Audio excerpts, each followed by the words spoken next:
get kidnapped, you get chained to a bed, you get raped, you get injected, you get released, you end up a prostitute, male or female, and this is the world we live in. So I've decided to head down to Scotland to go check out the most dangerous, drug-affected city in the whole of Europe. With 1,172 deaths that happened in 2023, I've come to check it out to see what the problem is. Welcome to Glasgow.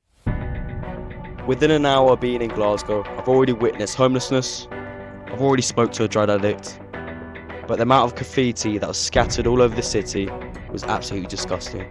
Guys, what has happened to Glasgow? I've decided to go face to face and speak to the drug addicts to see if we can get to the bottom of this. Let's go. It's everywhere. Yeah. People are doing it in the street corners, broad daylight, they're walking through the town, people buzzing gas. No nice, mate. Right.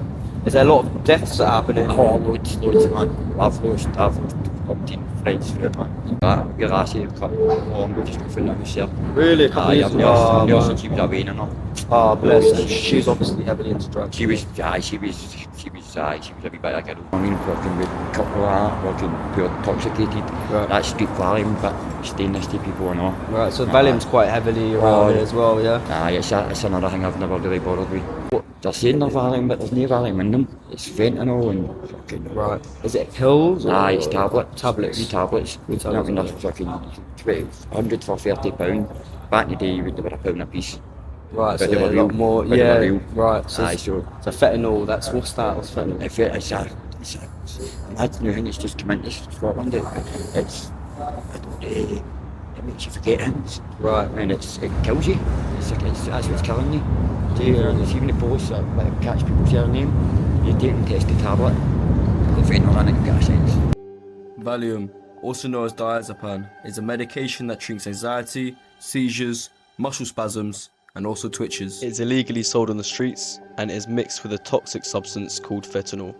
So fentanyl was actually created to be a painkiller. However, the problem they face is very addictive and is actually 50 to 100 times stronger than morphine. That is a big reason why drug dealers sell fentanyl illegally. People who use street versions of it become addicted, have seizures, fall into comas, overdose, and the risk of death. According to the CBC, synthetic opioids like fentanyl are one of the primary driver of overdose deaths in the United States.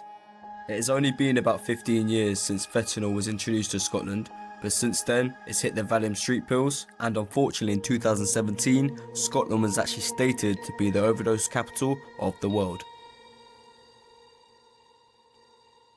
The question I keep on asking myself is why Scotland? With Scotland being one of the smallest countries in the world, why have they hit such a massive drug crisis? I shall be trying to find the answer. I'm going to carry on my journey to the east side of Glasgow, where it's notoriously known for its gang violence and its drug activity. So I've been going around today speaking to other people like yourself, who've been on and off drugs for several years now. What is the big problem that's going on right now? Why are so many people getting involved with drugs? Why is it taking over people's lives? It's boredom. Boredom? Boredom, really. Okay, is that because there's not much going on? There's not much to do in Glasgow. I was on drugs since I was 14. Right. I'm 52 now, and I'm getting support now. What sort of led you to start taking it? Was that after... Start taking it? Yeah, after start taking it. Like, at first it was drinking and smoking hash and that when I was like 12, 14. Yep, okay. That's what it started with. Right. Taking pills. I ended up taking heroin. I've been off it for about a year. Yeah. Right, but I'm on methadone. That's helped me a bit. But I don't want on methadone because, like I say, it's just another habit. Methadone is a man-made drug. It is prescribed to heroin and opioid users. It is given to them to get over their withdrawal symptoms such as shaking, shivering, and other type symptoms. However, methadone is 10 times more addictive and it's making things a lot worse. There has to be another solution. How do they expect these people to get over the habit when they're just provided another drug? As I got deeper in the east side, I got warned multiple times regarding my safety, so I decided to go back to the city centre where I bumped into a drug user who's been through a lot of pain, a lot of drug history, which is the main reason why he's now on the streets taking Valium and getting prescribed for methadone. My mum started drinking me at 8.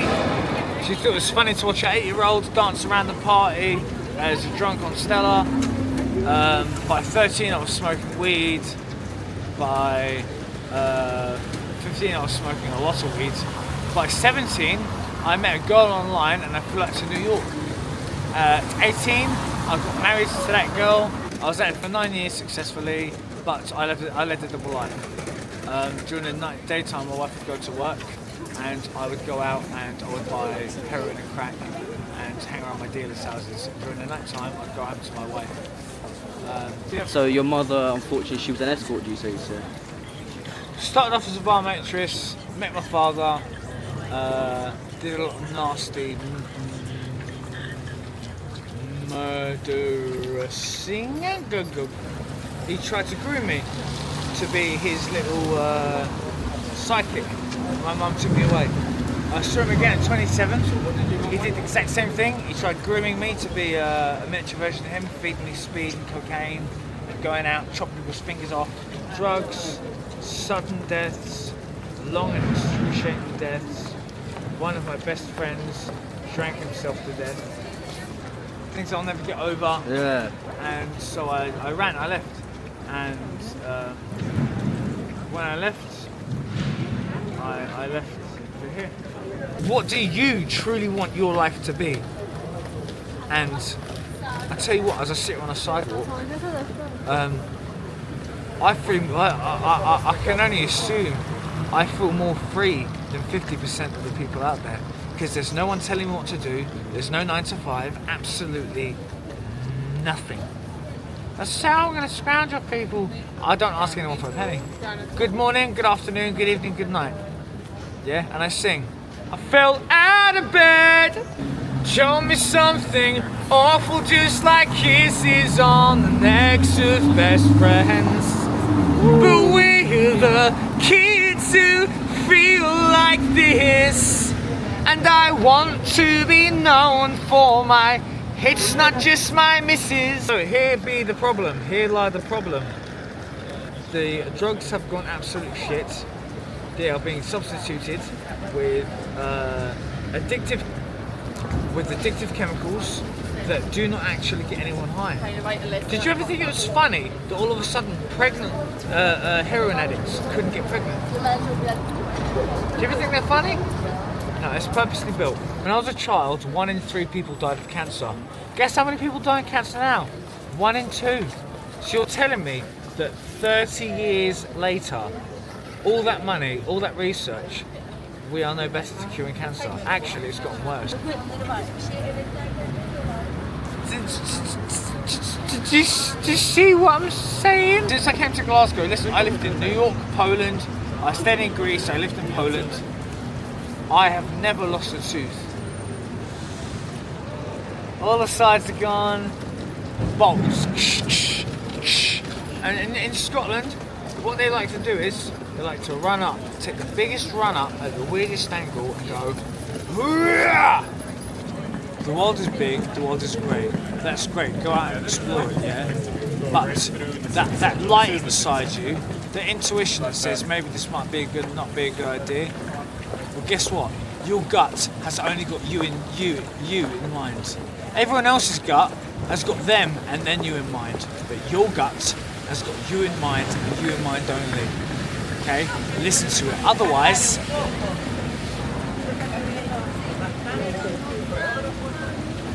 you get your teeth knocked out. Or worse, because I'm a lucky boy. I'm a lucky boy. Otherwise, you get kidnapped. You get chained to a bed, you get raped, you get injected, you get released, you end up a prostitute, male or female. And this is the world we live in. There are nasty, evil things out there. The banality of evil. And once you can understand that, once you can understand the banality of evil, then you'll understand. Evil doesn't come with fangs and horns and wings. Evil comes with a smile and a handshake. First thing that comes to mind for most people when you speak about Scotland, you think about the kilts, the haggis, and the lovely culture. But today, I've experienced the real reality. During my time in Glasgow, I felt like I haven't even scratched the surface. With the conversations I've had, it seems like there's no support, there's no help. So what do these guys have to fall on? It's a shame and very clear to me that Scotland's only getting worse and worse, and it's sad to see the harsh reality of their living conditions, health conditions, but also broken past of their families and friends. It really highlighted the urgency needed to provide support for the people that are suffering on the streets of Glasgow. Hopefully with this video we can push out a message. If there was a lot more support, thousands of lives would be saved each and every single year. Unfortunately my time in Scotland is done, but I shall be back and return to see if things have changed.